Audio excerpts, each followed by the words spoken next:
What happens when you take a perfect athletic specimen, an Olympic gold medalist, bred for victory since birth, and pit him against a trash-talking, self-made genius who broke every rule on his way to the top? You get the biggest grappling match in years. On one side, you have Gable Steveson, a man who was literally named after a wrestling legend and engineered for greatness. Wrestling is really, really hard, and you have to stay on your feet. You have to grind out matches. You have to have that will inside of you to finish matches, be a shark in the water, and go out there and attack. So submitting him in the best way possible. You can't talk about Gable Steveson without talking about his name. His parents literally named him after Dan Gable, the biggest legend in American wrestling. It wasn't just a name, it was a prophecy. From day one, Gable Steveson was expected to be a champion. He was engineered for wrestling. Coming from a family where the sport was sacred, his older brother Bobby was also a successful Division I wrestler, meaning Gable had elite training partners built in from birth, and he absolutely delivered on that prophecy. His story starts in Apple Valley, Minnesota, a place where being a great wrestler is just normal. But even there, Steveson was on another level. He was a phenom. In high school wrestling, he was an absolute monster, becoming a 4-time state champion with a crazy record of 210 wins and only 3 losses. For a huge part of his career,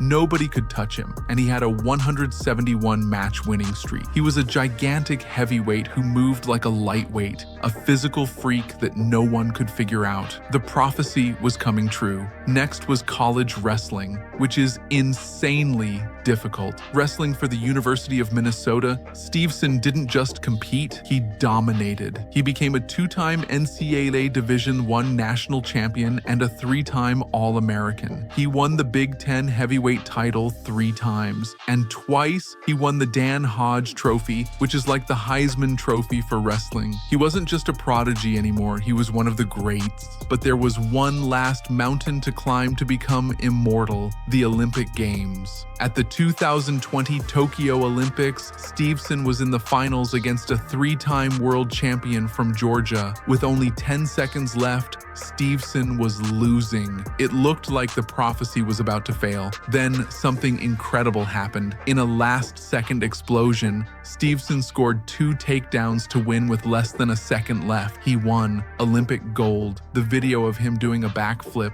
a move a guy his size should not be able to do, went viral. The wrestling titan had received his crown. He's such an incredible athlete that the WWE immediately signed him, thinking he could be the next Kurt Angle or Brock Lesnar. But that's not all. The NFL is always looking for insane athletes, and the Buffalo Bills actually gave Steveson a tryout as a defensive lineman. Even though he didn't stick with them, it just proves how much of a super athlete he is. And this is the man Craig Jones challenged to a fight. Craig Jones, the hilarious, chaos-loving troll from Australia. Yeah, I mean, he's a big boy. I sized him up. He sized me down. While Gable Steveson was being set up for glory, Craig Jones was not. His story is the total opposite of the chosen one.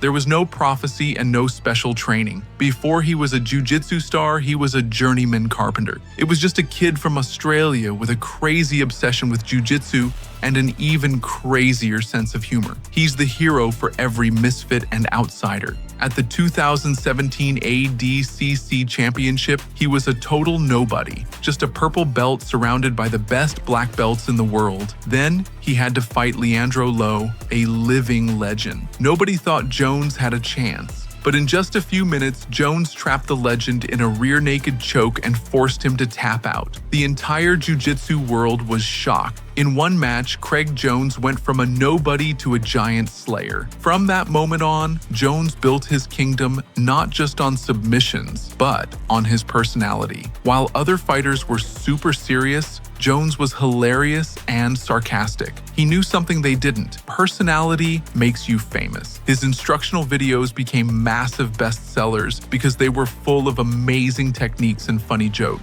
His social media is a masterclass in trolling. He once hilariously claimed he got paid in Bitcoin by the Russian mob to teach them leg locks. He's never won an ADCC gold medal, which people love to point out, but he is a 2-time ADCC silver medalist. proving he is one of the best on the planet. In the end, it didn't matter. With his charisma, he became one of the most popular and richest people in jiu-jitsu. He proved you don't need a gold medal to be the king. But underneath all the jokes is a technical genius. Jones was one of the main guys behind the leg lock revolution that changed jiu-jitsu forever. His opponents know that fighting him is like walking through a minefield. One wrong move and it's over. He's not a powerhouse like Gable Steveson. He's a strategist. His weapon isn't pure strength, it's his giant brain. He is living proof that in a fight, your mind can be way more dangerous than your muscles. The collision course.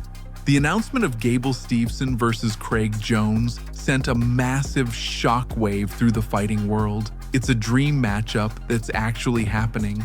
The ultimate wrestler versus grappler showdown. As soon as the fight was announced, Jones started the trash talk, saying his goal was to prove once and for all that wrestling is the weakest and the most feminine of all the combat sports. For Craig Jones, this fight is the ultimate publicity stunt. He's built his career on taking huge risks and creating events people have to watch. By fighting an Olympic gold medalist, he's bringing in a ton of new fans from wrestling and the WWE. Jones also loves fighting the scariest guys he can find.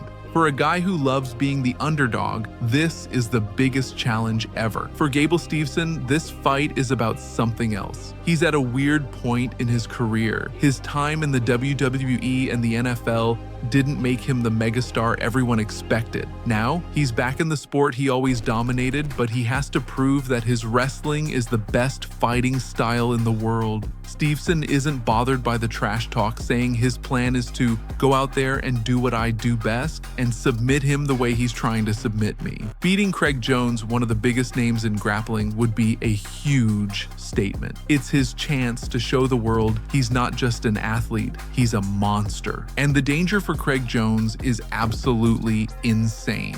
Gable Steveson is the scariest guy he has ever fought, and it's not even close. First, look at the size difference. Steveson is a heavyweight of around 265 to 285 pounds, and Jones is around 200 pounds. That's not just a weight difference. It's a level of explosive power that Jones has never, ever seen before. Second, and this is the biggest problem, is Steveson's wrestling. His entire career is built on defense that is so good, it looks impossible to break. He's beaten the best wrestlers in the world by just shutting them down. For Craig Jones, who needs to get the fight to the ground to win, this is a huge problem. How do you attack someone's legs when they're basically glued to the mat? On top of all of that, Jones has even said he's not in the best shape for this fight. He's talked about feeling burned out and that his body is starting to fail him. He's fighting the most dangerous opponent of his life when his own body is telling him to stop. But there's still a tiny chance for an upset. The one thing that can change everything is jiu-jitsu. Steveson, with all his wrestling, is a total beginner in submissions. The rules of this match allow for all of Craig's best moves. All it takes is one mistake. 1 second where Steveson puts his arm or leg in the wrong spot and the wrestling titan could be trapped with no way out. Jones doesn't have to beat him in wrestling for the whole match. He just needs one chance. That's the only hope for the troll. That perfect technique can still beat a perfect athlete.